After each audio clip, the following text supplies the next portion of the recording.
Good morning, wrestling fans. Welcome to PWR today for Tuesday morning. It's 420, bro.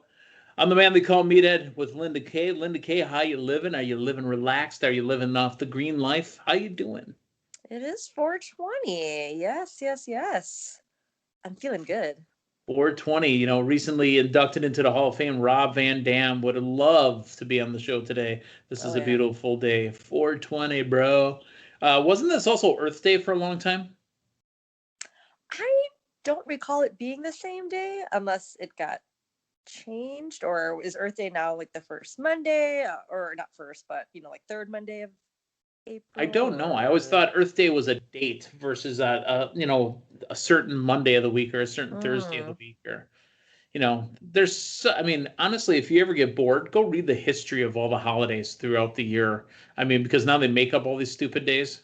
Like the Hallmark most of holidays. yeah, most of them are terrible, but like for example, May the 4th be with you. Uh, Pi Day, which is March 14th, stuff like that. Talk Well, like it a was, pirate day. yeah. Well, it was just 414 Day, Milwaukee Day, a That's couple days right. ago, April 14th. I'll accept that one because that one's just celebrating the wonderful city of Milwaukee, Right. baby. Yeah, but that's what I'm saying now. Most of them are just silly. But don't you ever let anybody talk like a pirate day. Yar! I'll tell you what to skin you from teapots and kettle, son. Yes. Uh, well, we could continue on, but we're not going to. Let's talk sponsors. Collarandelbowbrand.com. Linda K, K-A-Y is the promo code, saving you 10% off of all the latest street gear from collarandelbowbrand.com. And we would be remiss. I didn't mention them yesterday. We're still talking about them. It's manscaped.com. I almost forgot again today. And I was so excited to get out the collar and elbow. Let's talk about manscaped.com. 20% off with PWR. Get yourself silky smooth. Like David the Zohan Hero will tell you. You got to be silky smooth when you're using manscaped.com. Linda, we had prefaced it by saying, hey, tomorrow morning on the program yesterday, let's talk about the A&E biography. Well, let's talk, but we're going to lead with news first. I find this article a little perplexing. I'm a little blown away by it. Let me ask you a question before we get into it. Did you or did you not believe that NBC, the national broadcasting company, and the WWE had been embedded with each other in some form or shape or fashion for the last 50 some years? Yeah, obviously, just with Monday Night Raw being on USA consecutively for all these years, I would think they'd be in a fantastic relationship. USA Network, Saturday night's main event, the Peacock Network, literally WWE and the Peacock worked out $1 billion deal. I'm blown away by this article from NBCnews.com. The headline, the league has always been great at carrying a narrative, but less good at maintaining it. I'm sorry, the headline is A&E's biography, WWE Legends never pins down the truth about professional wrestling. The league has always been great at creating a narrative, but less good at maintaining it, preferring to hope fans will ignore its many contradictions. That does not seem like a positive headline to me. No, not at all. And this is via NBCnews.com. NBCnews.com, and I double checked the URL to make Uh-huh. sure that this wasn't, shenanigans. It wasn't April 1st. It wasn't. This is literally from NBCnews.com. Yeah, that's very interesting given what you just said, what we just discussed about WWE's long lasting relationship with NBC. Ironically, it gives a little jab against A&E. That A&E's, what was it, part of Time Warner or Disney, No, right? no, no. It's Disney Plus. Oh, Disney Oh, Plus. Disney. Yeah. okay. Well, that is a rival company, but Is NBC butthurt that they didn't give him the biography stuff? I don't know. To be honest, I couldn't tell you. But there is a paragraph here that I'm just looking at the top of the article. To be honest, this article reads to me like it came from the mid 90s because it had that elitist, we're better than wrestling type vibe to it. And I quote from the article, despite award-winning producers and directors signing up for the biography WWE Legends series, Joe Levine, George Roy, Billy Corbin, and Alfred Spellman, all veterans at ESPN's 30 for 30 and HBO sports documentaries, among others. Each profile feels like a more sophisticated version of WWE's own bio packages. But I mean, is that necessarily that bad anyway? I mean, we've all watched several different documentaries within the WWE network, the DVDs of the days. Those were all tremendous pieces. So is this from a particular individual from the website, or are they known for I don't know. I know it's from NBCnews.com is where I know it's from. Yeah, that's very interesting considering this brand new Peacock WWE network relationship. Yeah. We'll check to see if that article is still up for a day or so. Hey, one more line here. Each follows a similar narrative. An oddball follows a passion, gets well beaten and poorly paid, finally makes some money, is consumed by the life, overcomes trauma, and then his body commences total orthopedic collapse. Wow. I mean, wow. Yeah, sounds like it's just someone who just doesn't know, like, or care, or understand, obviously, about professional wrestling. Just a negative piece. It ask it to be positive. I don't ask it, but I ask it to be objective. This is not an objective piece at all. This is a piece that just seems like shots. I'm not, back in the days, way back in the days, we used to get called marks and apologists. And, I mean, when I say back in the days, I mean 6 months ago. That used to happen all the time. Even on the Primetime Super Show, we used to get, apologists and all that other stuff. Oh, yeah. This is not glowing at all. This is just a shot. And again, like I said, it reads like a mid-90s to late 90s article where halfway in the middle, now let's talk about all the people that died in wrestling. I mean, come on. Yeah. Yeah, I mean, I guess if any other similar type articles pop up from any NBC outlet, that'd be very surprising. Well, again, we had Austin's biography on Sunday night on A&E, and I found it to be a very, very good piece of television. I did find other clips on there that I had never seen before. And again, myself, people that do this sort of thing, we have seen a lot of footage. Okay.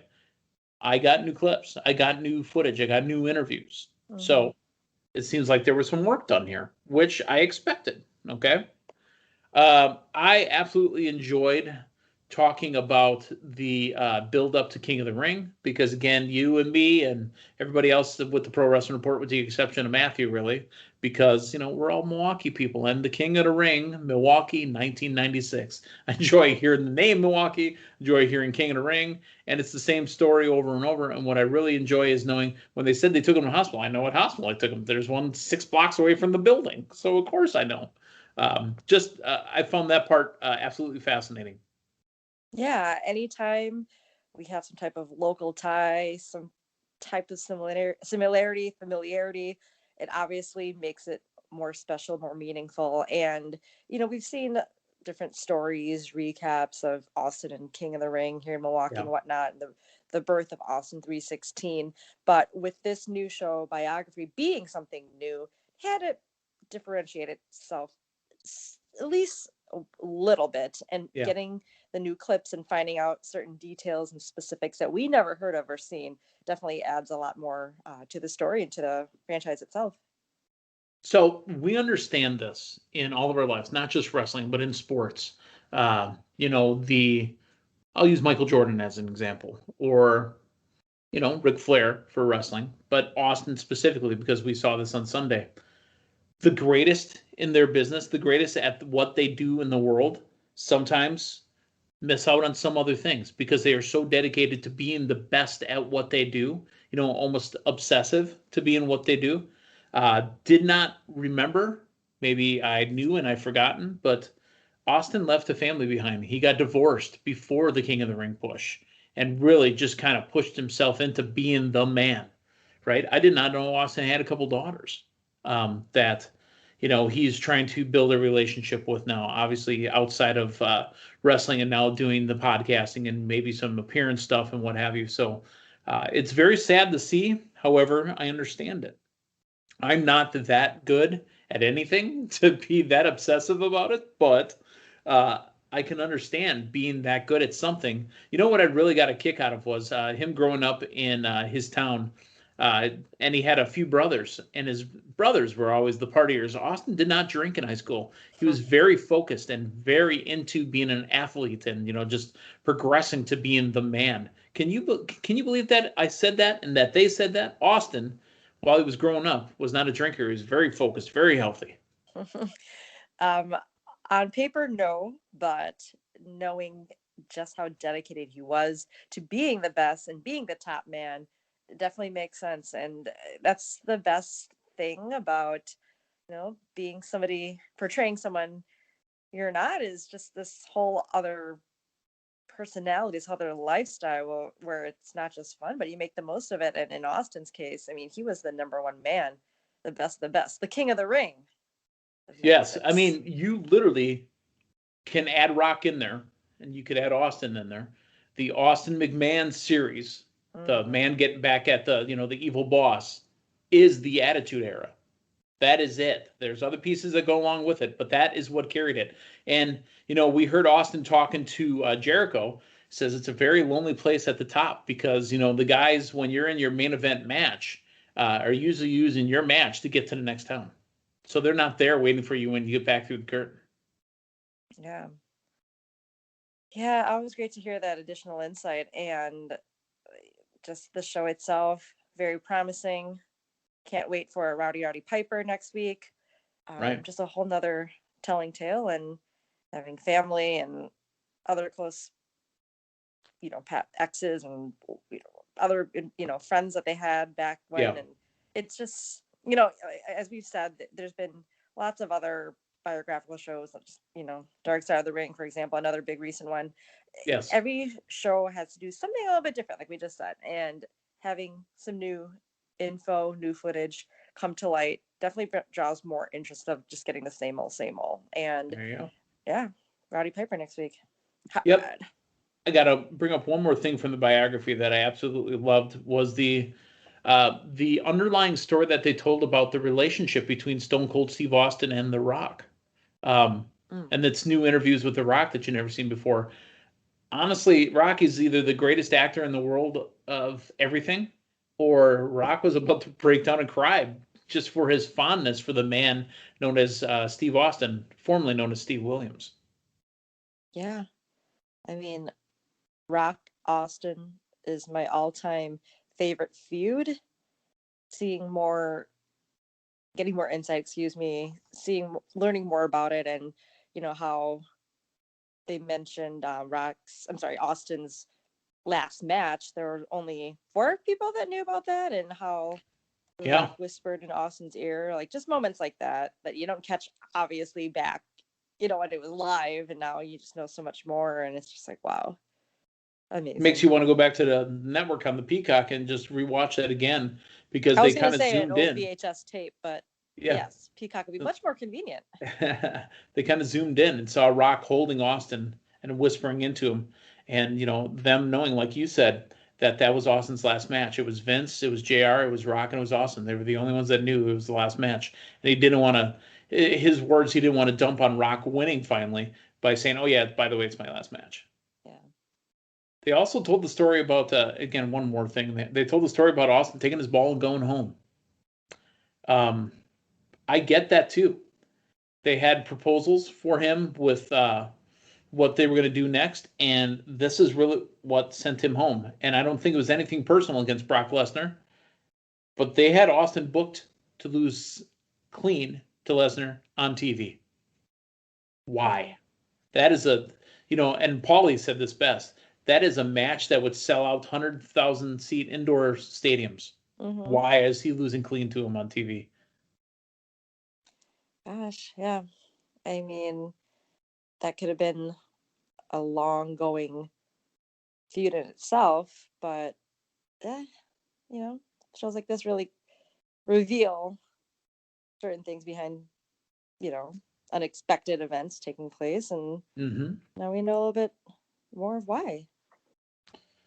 All right, well, we got the Piper, the Hot Rod, we had my first, I believe it was my first interview I ever did with PWR might have been Hot Rod at the same building as King of the Ring for an XPW show. Right when WCW went off the air, there was that federation that was going to start doing shows. They had Piper. I think Josh Matthews was still wrestling. He had just, lost the Tough Enough to Maven.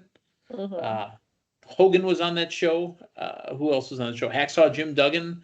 I think Kimono Wanalea from ECW/WCW was in that show as well. Matter of fact, I think I got an interview with her too, but I don't know if that ever made it to air. Maybe that was just for me. I don't know. Mm-hmm. But yeah, Piper. I'm excited to see what's going to happen last week. I mean, there's a lot of backstory with Piper. There was a point where, Piper was such a hated heel that, I mean, this dude had to fear for his life sometimes. Yeah, just gonna say a Piper memory, rest his soul. At Romine's, it was his birthday, and we had that birthday cake for him. Yeah, presented to Piper at Romine's. remember that. That was cool. Yeah. Uh, But yeah. Best story at Romance. I got to say this real quick. It just makes me think about it. All right. So it's an ECW Friday night taping. So I think it's ECW and TNN taping down at the Eagles Ballroom when they were doing, ECW was on the road taping live Friday night shows. I think they taped a couple in a row, but they loved Milwaukee. They loved taping in that building. Gave them an ECW arena type feel, right? Yeah. We had the Sandman and Bill Alfonso, Daddy, for a signing on an early Friday afternoon. After everybody was out and they were all headed towards the building, we're all starting to make our way to the ECW arena. And then apparently Sandman never left. Sandman's still playing pool, still drinking at the bar. Fonzie comes out, come on, Daddy, we got to get down to the building, baby. It's time to get going.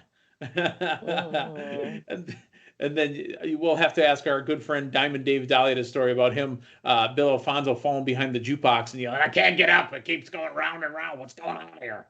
Oh my gosh. Sandman is asked to leave the building, because he's got to go down to work, knocks over a whole rack of pool sticks, and then they finally get him into the building. Fantastic. Wow. Had to be there. Right down the middle, baby.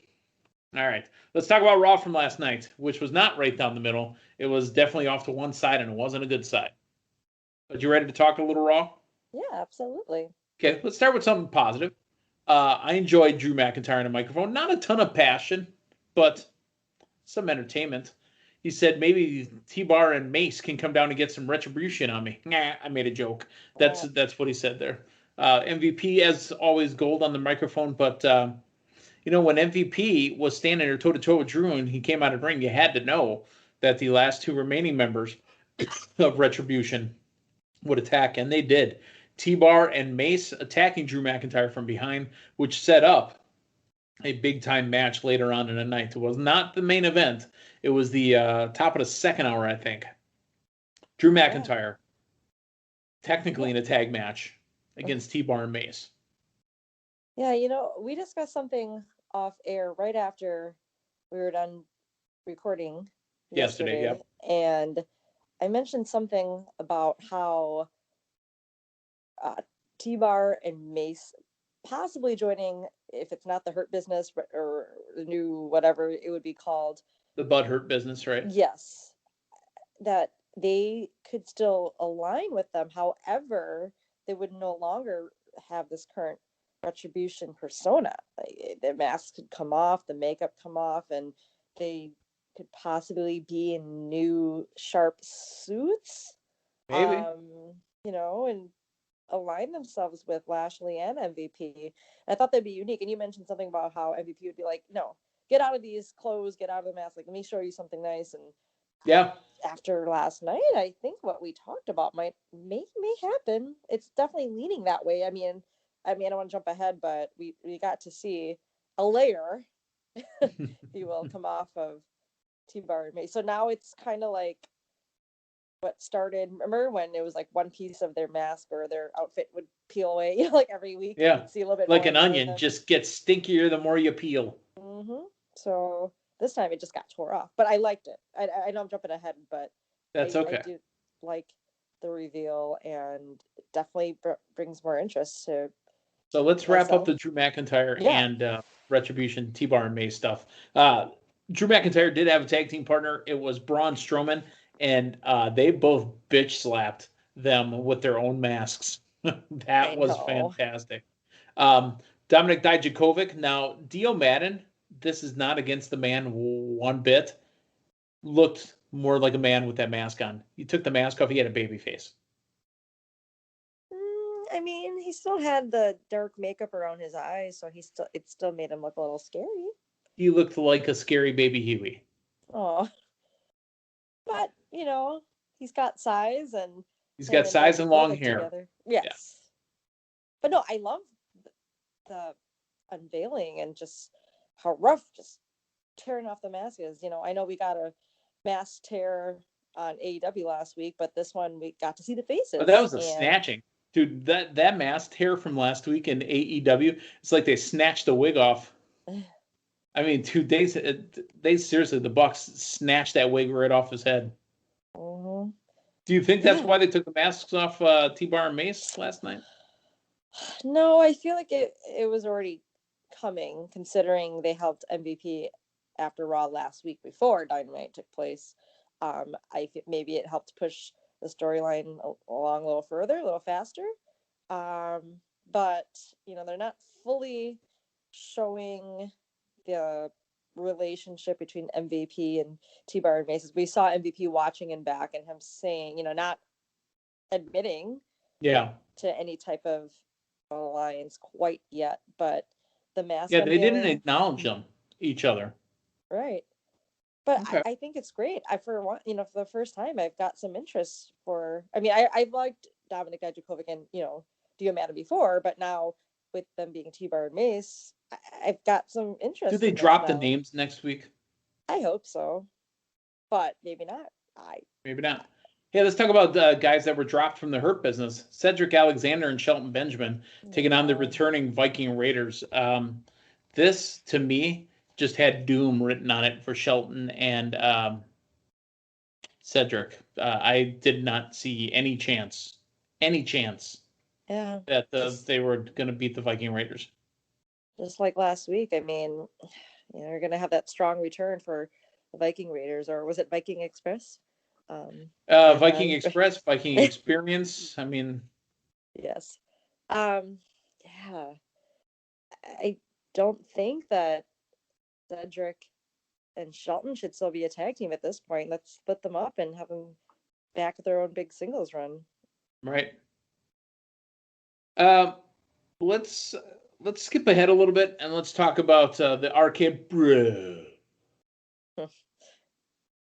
I've told Matthew this, and we've said this on the air before. Dexter Lumis and let's say a Cameron Grimes with just a buzzing fly around somebody that's very stoic all the time is funny to me. Like to the moon, Dexter, and just having Dexter stare at him. Yes. Matt Riddle and Randy Orton could be that on Raw. Oh yeah. I loved it. They had some chemistry there. I know they had a really good match. I saw a lot of neat moves, like that triangle on the ropes. That was the first for me, and I was like, wow, I had to see that again. But yeah, I like the chemistry. I love Riddle. I know that some people may find him obnoxious, but I still feel it works for him. The scooter's still fun, and that's his. Bro, I could get a bunch of snakes on it. Mm-hmm. Yeah, I'm surprised he didn't mention. Well, I know it was yesterday, but 420 could have been a pre-celebration, if you will. But they still work for a company, bro, and they can't talk about that. I'm not a Hall of Famer yet. So, do you think that by chance at some point they could be a tag team together, the RK Bro? Or I don't know. It's an awesome name. Don't get me wrong; it's a very awesome name. But Randy Orton would just snap him in half. Yeah. I mean, the character Randy Orton would snap him in half. Yeah. But if they keep this going, it would definitely be entertaining. Like you said, you've got someone poking at the bear every week. Yeah, that's why I said. I mean, I'd prefer to have it be Dexter Lumis and Cameron Grimes. Well, Dexter Lumis, you can kiss my grits. Mm-hmm. Cameron Grimes. I'm late on the party with Cameron Grimes. No, but it's hilarious. His new billion? Is he billion or $1 million? And then I had that doggy coin, and I made a bunch of money off that too. Definitely. They got me at that music video. Yeah. Oh, kiss my grits to the moon. Let's go into something that I brought up. I believe it was yesterday, and I may have been bringing it up consistently when we talked about SmackDown. The continued belittling of the women's tag team champions. Nia Jax and Shayna Baszler versus Lana and Naomi. And then again, the winners, Naomi and Lana. Yeah. I don't get it. I mean, it looks like it's creating a divide between They're Shayna the and Nia, champs. but they've But been who have they beat? right. I mean, and from the start, they've always been back and forth with one another, where it's like they were never They had that one point gelling. where they were really into each other when she was playing with her hair. Right. And that was Other it. than that, yeah. But it still worked. But and I get that, they retain their titles by winning the big matches, the ones that count at the pay-per-views and whatnot. But then why all the weeks in between just have them lose and just it's like they can defeat these powerful tag teams, yet they can't deal with a little verbal belittling. Yeah. It's just I don't get it. Let's talk about the continued just workmanship of the Miz. He's not done putting over Damian Priest and Bad Bunny, even though the Bad Bunny stuff has moved on. He's still putting it over Damian Priest, even though he got to promote, his Miz and Mrs. Maurice is out there helping promote the new season premiere. Mm-hmm. He's still putting over the talent, and he puts over Damian Priest last night. Absolutely. I like it. I do. I mean, I am happy that we are getting a one-on-one. Well, Maurice would be two. And where is Morrison? But a one-on-one Right. rivalry between Damian Priest and Miz, just because, we've discussed it before that we really haven't gotten to see Damian Priest progress on his own being on the big show. Now, obviously on NXT, we saw his tremendous talents, but to anyone who may not have watched NXT, it was always Damian Priest with Bad Bunny, his sidekick, Right. the duo together. Right. But now we're going to see that, and I'm envisioning this obviously continuing between Miz and Damian Priest, and him just continuing to elevate All the way to Priest. WrestleMania Backlash. Yes. Okay. Mm-hmm. Your new United States champion says that he's going to be your fighting champion, which means he's going to issue an open challenge for the title each and every week on Raw or whenever he wants.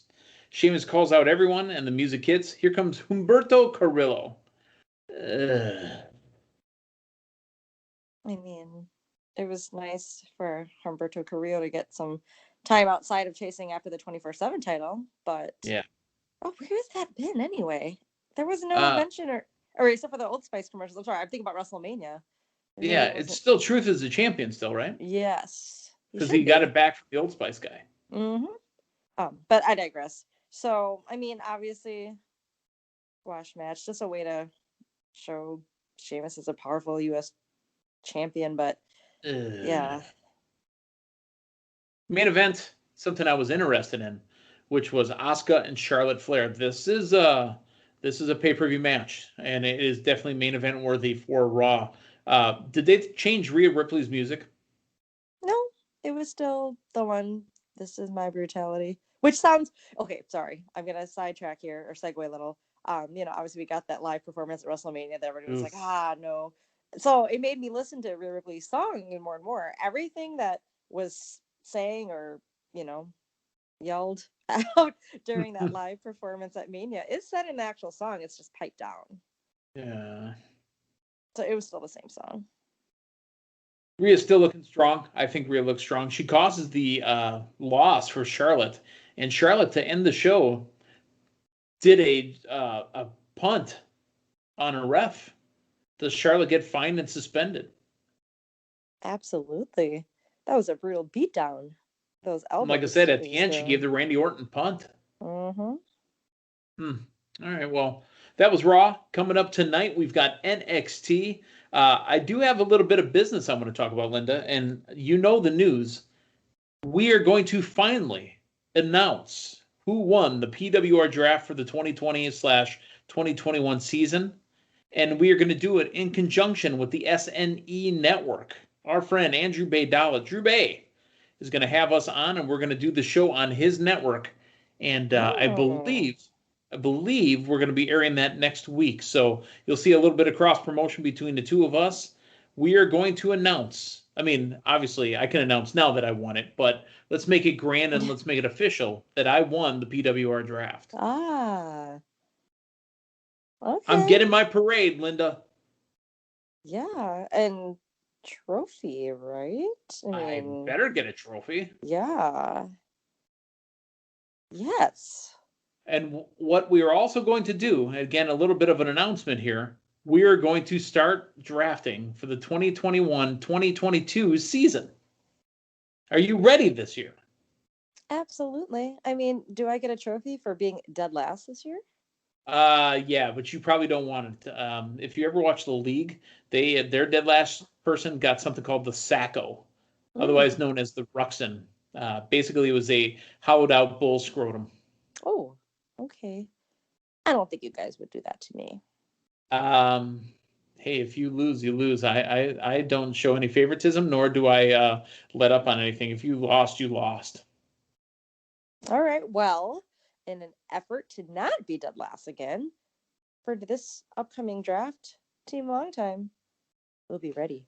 We need to see the war rooms. We need to see everybody studying. So, in conjunction with the NFL draft next week, we're going to have the PWR draft as well. So, I cannot wait. Again, pay attention to our socials at PWR360 and at SNE Network. Andrew Baydala, the man they call Meathead, and all of us at the Pro Wrestling Report, PWR Today, and the SNE Network. We're going to get that going again. David Octavius, the Zohan hero.